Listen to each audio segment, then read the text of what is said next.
come in the middle of it. Just to give people a little bit of background, we were very fortunate in being introduced to Penny almost 2 years ago now, when we were asked to do something to honor the K-9 teams that served during 9/11. Everyone told us that Penny was the to-go person, and she absolutely is. And our wonderful Girl Scouts are here today, our hometown team, Park Ridge, New Jersey, Girl Scout Troop 353. These girls are representative. There are more girls, which we're going to see them on Friday. But these girls have been working very hard on all of your behalf for a year now. They decorated all the treat bags. They decorated treat bags for the K-9 teams on the 9/11 ceremony. They have participated in the YAP program. And the YAP program has 3 phases. So the first phase is they're introduced to the topic of working dogs, then they do a volunteer project, and then they do an independent project. So our girls got to hide, and I don't know if Sean and Sheba are here today, but Sheba found them. And what was that like, Haley, when you got found? It was like a little funny kind of, because I didn't know that you were purposely hiding. Mm-hmm. And so she found you, and what do you think that would feel like if you were really lost? I would feel happy and good. Yes, and grateful for the hard work that these animals do. Yeah. So, in an effort to support the teams, Girl Scout Troop 353, who does many other things, by the way. They were passing out water at the Veterans Day Parade when it was 93 degrees, and the marchers really appreciated that. They had a collection at Park Ridge Animal Hospital for their hometown team, and they have some things to present to Penny. Lee and Kaylee, you want to help? Kaylee, you want to give that to this Miss Sullivan right here? Thank you so much. Aww. On behalf of our unit. And thank all your other girls too, please. Thank you. And if you would do us a favor, Kaylee, we have a certificate for Park Ridge Animal Hospital. They couldn't be with us today. I don't know if Dawn's here, but if you could stand next to Penny and hold that, and we'll get a picture and say thank you to Park Ridge Animal You can move Hospital. closer to Penny. She's had her shots and all. Anna will fight you. Penny might. Yeah. You have it, John? Penny's got a big bark. I just want to say that it's unbelievable that I never know what each day is going to bring. And here I am with all of you guys. Just found out a short time ago that it was the Ramapo Rescue Dog Association that searched for Joan. And I remember that night going with one of the dogs, the German Shepherds, and the state police came in with one of these dogs, and they asked for some of Joan's underwear. So what we did was walk down the street, and it was only 3 houses down where Joan went to deliver the Girl Scout cookies. So I went there with the state policeman, and I remember it was raining a little, so I had boots on, but I remember this dog.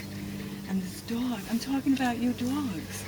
He was so elegant. You had such a presence.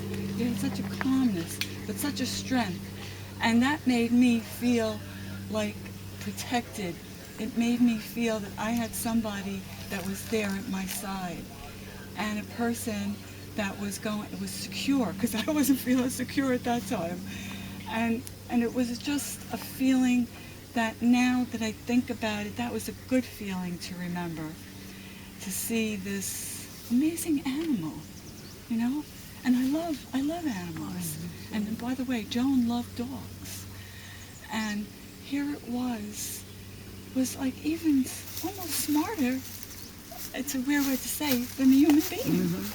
He sensed more about me than anybody else.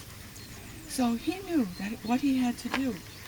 So we went down there, we went to the house, and lo and behold, the dog, I don't know the dog's name, went to the door, the front door, and didn't stop there.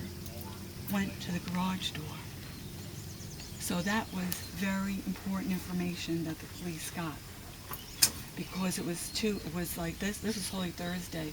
On Easter, 3 days later, he confessed. So they had all this information, and then he just blurted it out. But I knew when I went to that house that night to talk to him to see if he had seen Joan, I knew how Joan was trained. She was trained to go into nobody's house, even at that time. And just the way he acted, I knew he had done it. Then what double did for me was what the dog did. So I knew, okay? Even though you always keep 1% hope, okay? So that's what happens. And here it is, we have a $1,500 check from the Joan Foundation, from the work we've done, with our fundraisers. Many people, Team Joan, the board, Michael, John, my sons, and Joan in there, inspiring all of us. That we give you this to the Tales of Hope. Linda, co-founder of Tales of Hope, very dedicated, very loving, very caring. I mean, so lucky to be connected with her because it's fun. We have fun. And here it is, and she's always there, always wanting to give and give and give and give. And, I can't say thank you enough for coming into our lives.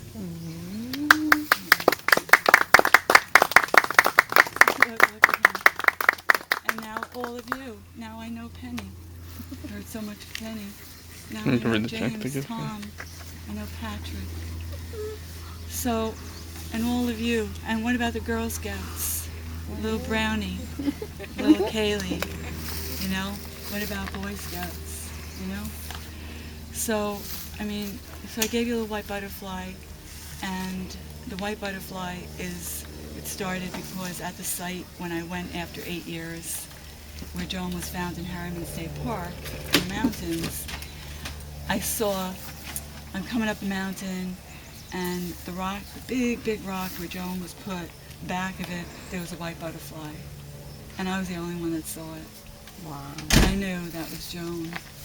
So that's what that means now, the white butterfly, the energy of Joan. And Joan is helping a lot of people. She still continues to help a lot of children, a lot of people. And through the white butterfly, that's one of the ways she's helping, So a lot of good has come out of everything, a lot of good. Now, the $1,500 is going to be used to help kids, because one of our goals of Foundation is to help high-risk kids. So that could be a prevention method. So this way, these kids, all with love and care, hopefully won't go into more negative things.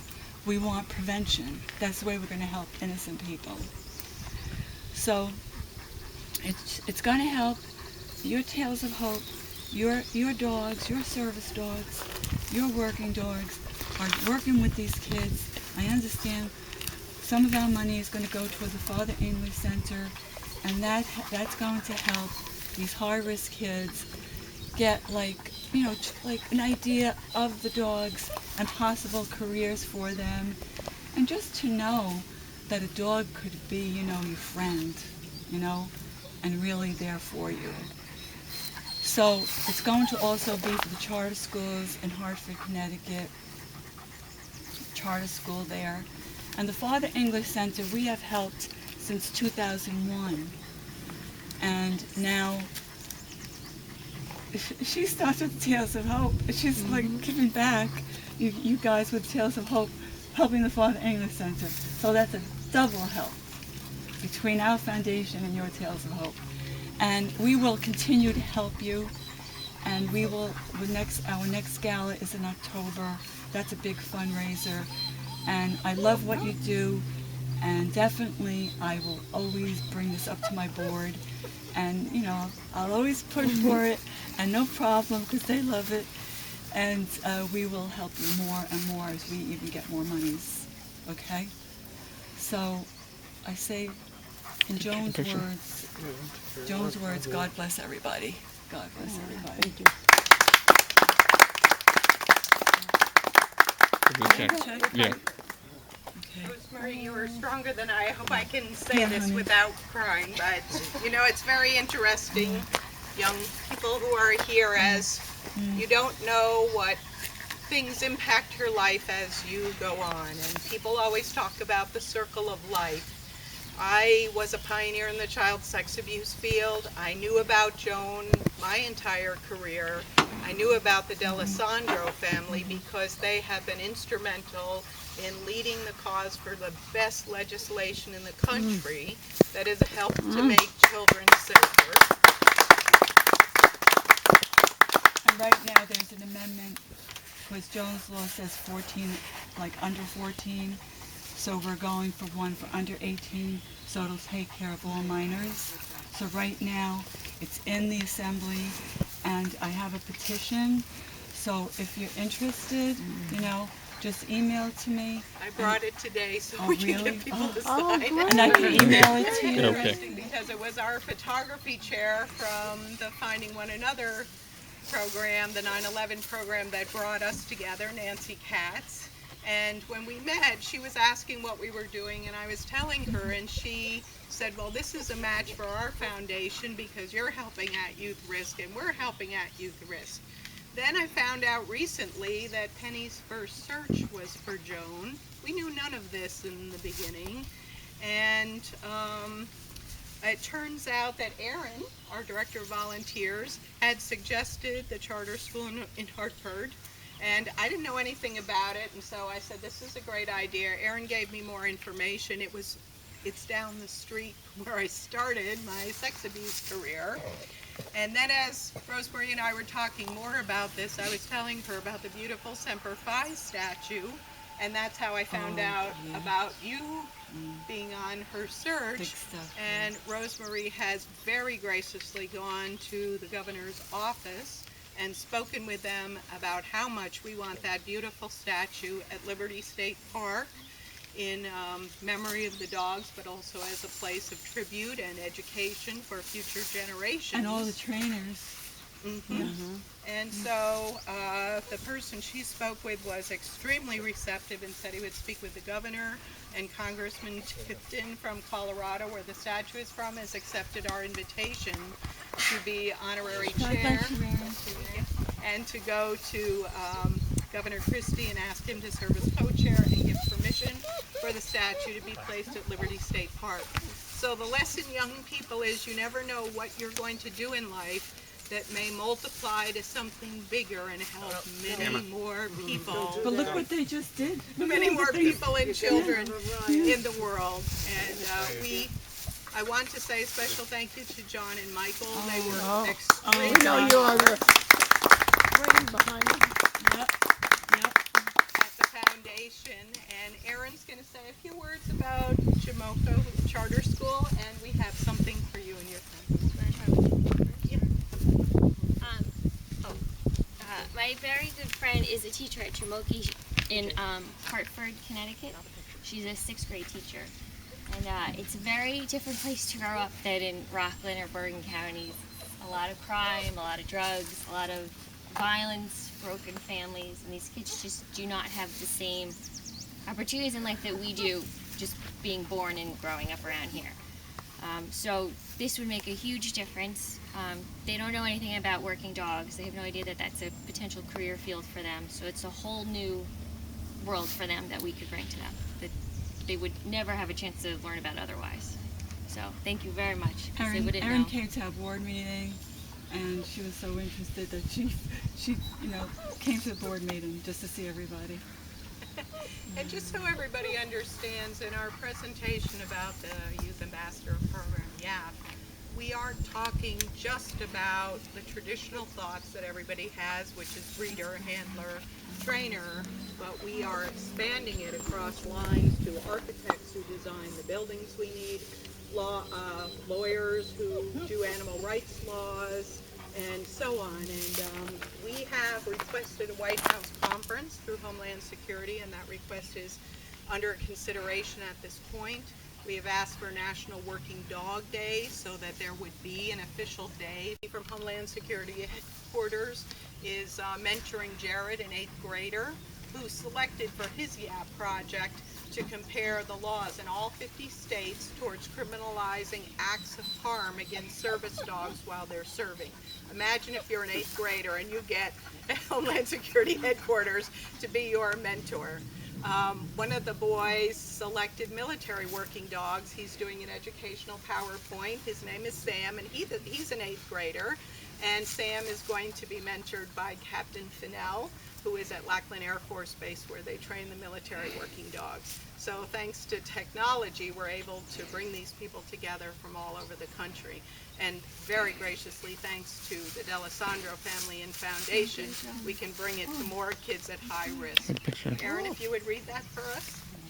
This says, this recognition award is hereby presented to the Joan Angela D'Alessandro Memorial Foundation for dedication protecting children, creating a safer society, for support to youth at risk, and the Youth Ambassador Working Dog Program, presented this 10th day of June 2012 in memory of June and with unending gratitude to the D'Alessandro Foundation and family by Tales of Hope and Finding One Another. Show it to me. Show it to me. Yeah. Look, You want to hold it with Linda? Linda. And Aaron? And Aaron. PJ, get out of the picture, please. Oh, sure. John and Michael? It on. It's just amazing, and we will do whatever we can to be able to help to spread the good word. And all the rescue dogs and the people that work with the dogs. I've always loved dogs. I've had dogs my whole life.